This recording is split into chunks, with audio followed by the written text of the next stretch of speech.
Hi everyone and welcome back. The video title is totally clickbait. Um, it's not untrue though. Every winter, usually around the halfway to 3/4 mark of winter, when the plants are looking like rubbish. I genuinely do. I look at these plants and I'm like, why do I grow these? Like, because nothing's happening and they look like rubbish. But then this starts to happen, and I'm like, oh, I remember now. I remember. It's all good. It's all good. And I get reinvigorated. So yeah, I do. I absolutely do lose interest in these plants over winter, and mostly because there's nothing to do. And then the flower buds start coming, the new spines start coming, and I'm like, okay, cool. We're back on. It's go time, and so now I'm filled with so much anticipation for what's to come. We're looking at Lobivia at the moment, my all-time favourite. All-time favourite, number one as of last season. It was always Gymnocalycium for 10 years straight. And then last year I'm like, sorry guys, Lobivia wins.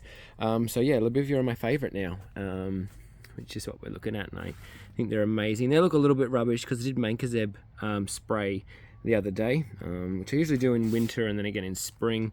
So that's all that white powdery crap that you can see on them. That'll wash off though over time. It's not too bad. It's just like a preventative thing that I do a couple of times a year to keep the fungal stuff down, because of course when it warms up, everything starts growing, and that covers things as well, like fungus stuff and pests and whatever else. So I just do that as a little bit of a preventative. Look, fluff. Yeah, I'm gonna start losing my mind as the weeks keep rolling by, and I get even more excited to see flowers. I'm really hoping that the Caniana. Oh, oh, sorry, I haven't looked at them too much. They're gonna flower. See, hang on, I'll go right in. See that? That's a flower coming, and so is in there. See that? Yes! I've been waiting so bloody long. Usually the Lobivia flower young. Hang on, let me see. Okay, 5 years. 5 years I've been waiting. Usually it's 2 to 3 for Lobivia because they're pretty quick growing, most of them. Oh, fuck yes. There goes the monetization. Oh well, bugger it, whatever. I'm so sick of people on YouTube saying darn and heck. No one talks like that. Well, some people do, but I don't. So fuck yes all the way. This is some kind of echinopsis. Some of these things look a little bit rubbish. I'm still thirsty, and whatever. Oh, this is some lithops. Don't worry about them. These are Chamaesyrius, peanut cactus, but not normal kind, of course. It's me. So they're coming into flower. They're really cool. Some really unusual stuff. Oh, that crunchy noise. Yeah, dead weeds. I went through and did weed spray the other day. And the edges. And then the other one that I want to see flower is this here. Beast. Lobivia zakeri, I think it's called. Yeah, really cool. These have already flowered. I've seen the flower of this. That's, I don't know, something. But they're really, really pretty flower. Beautiful body on these. So yeah, so I've watered a couple of times. These have been fed as well. I'm just having a coffee and a smoke because I've just finished work. So yeah, I thought I'd come out and cruise around and show you what's happening. So with the ones that haven't quite come to yet, because they've been watered, I don't know, like 3 or 4 times now since we've come out of winter, and we've had some food as well. So with the ones that still look like that, like crap, I just stick them in a bucket of water for an hour or two, and sometimes I forget about them and it ends up being overnight. So I just leave them in the water, They just need a little bit more, and then once they puff up, then they'll keep up with the others in the normal water. But that's what I do. Just stick them in a bucket of water. I use this one in hybrids a lot because it's got really cool spines. Use that one a lot, and works out, translates really well. The spines tend to get bigger when you start hybridizing them. What's this? It's flowering. That little one there. Hang on. I think that's. I can't see the label. Hang on. Don't bite me. 18108. I think that's oh no, it's gone. I had it, and then I lost it. Yeah. So, got a little bit of stretching over winter. I didn't take the shade cloth down early enough. And then I kind of swung back too hard the other way, so I burnt some things. But I'd rather a burnt biv than a stretched one.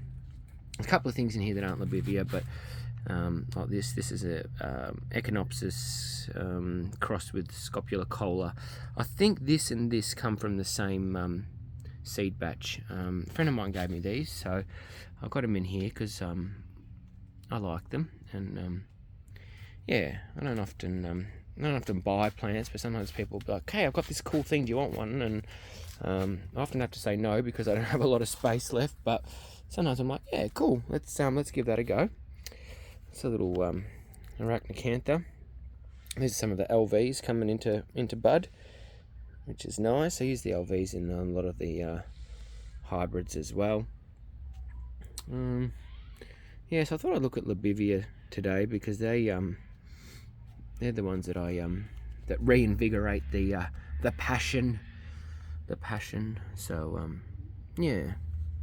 Oh, this thing here, Labivia amblyonsis, which I've had for a very long time. You can see this plant's had a hard life, very hard life. In 1 year, it got spider mite, sunburnt, mealybug.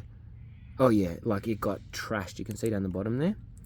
And I don't usually persevere with plants for so long, but with this one, it's a bit special to me because I've had it from the beginning, and it was actually, I would call it a catalyst plant because it was one of the ones that got me really interested in cacti in general, but also with flowers. It was this one, and also just a regular Echinopsis subdenia blah blah blah.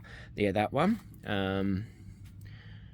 Sorry if you're a stickler for the names, but I invested my time in learning how to grow these plants rather than in the names and such, and some of them are so complicated, so forgive me, but yeah, it's not my strong point, never has been. And I make yeah, alright, this thing here, Labivia elberi, absolute psychopath, total psychopath. I got quite a few of them. I love them. We're never very popular through the nursery, but that's okay. It's all right. Everyone likes different stuff, but I love them. I think they're fantastic. So I'm looking forward to these puffing back up. These were degrafts. These were degrafted quite late in the season, so they haven't quite reached their full size and potential yet, because they tend to shrink a lot when you degraft them. It's quite a traumatic experience for them. This thing here, see it, gubbers? Yeah. So I persevered with it though, because it's got a very nice flower. Sorry mate, I just hit you, didn't I? You alright? Yeah, you're good. Hoping this one rounds out a bit. It's gone quite tall, so probably the scop coming through in it, I guess, which makes it a bit taller. But he's a bit leany. So with the ones that got, this one was leaning quite badly, so I just flipped it around, and so now it's, because it was leaning that way towards the sun, so I flipped him, and now we can start evening out the other way. You've got to be careful doing that because you can burn the crap out of them, but I'll sometimes take a chance with something like that. Yeah, so lots of flowers coming through, and I'll start ramping the water up soon, because the Labivia, they flower hard, they go in really hard, so you got to keep the water up. I've got to move this rock. There's flowers coming through in there, see, so I've got to move this rock. Nice chunk of rock. I like having rocks in amongst. I don't know where I'm going to put it now. Here, put it there. There we go. Look at that, pretty. Yeah, so bring on the biv and bring on the flowers, and welcome to spring, y'all. This is going to be fun. All right, everyone. Thanks for watching, and as always, happy gardening. Bye.